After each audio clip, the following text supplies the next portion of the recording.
सरहदी ज़िला कुपवाड़ा के जिगरपुर गांव से ताल्लुक़ रखने वाले इकबाल रसूल ने मुल्क के सबसे बड़े मुकाबला जाती इम्तहान यूपीएससी के नताइज में कामयाबी हासिल करके पूरे इलाके का नाम रोशन किया है।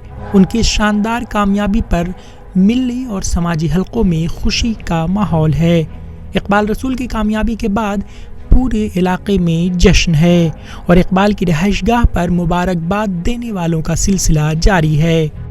ईटीवी भारत के साथ बातचीत में उन्होंने बताया कि यूपीएससी इम्तहान में कामयाबी हासिल करके उन्हें फ़ख्र महसूस हो रहा है। टाइम टेबल बना के पढ़िए, लास्ट ईयर पेपर्स जो है उनको पढ़िए, उनको देखिए, एक अच्छा बेंचमार्क है। ऑनलाइन सेशंस होते हैं, यूट्यूब पे फ्री क्लासेस होती हैं, उनको आप ज्वाइन कर सकते हैं, अवेल कर सकते हैं। अगर गाइडेंस की ज़रूरत पड़ेगी तो आप कंसल्ट कर सकते हैं जो ऑलरेडी क्वालिफाइड हैं जो टीचर्स। इकबाल रसूल दिल्ली से जब घर पहुंचे तो यहाँ जश्न का माहौल देखने को मिला और उनके वालिदैन और दोस्तों ने फूलों की माला और मिठाइयों से उनका इस्तकबाल किया और उन्हें मुबारकबाद दी।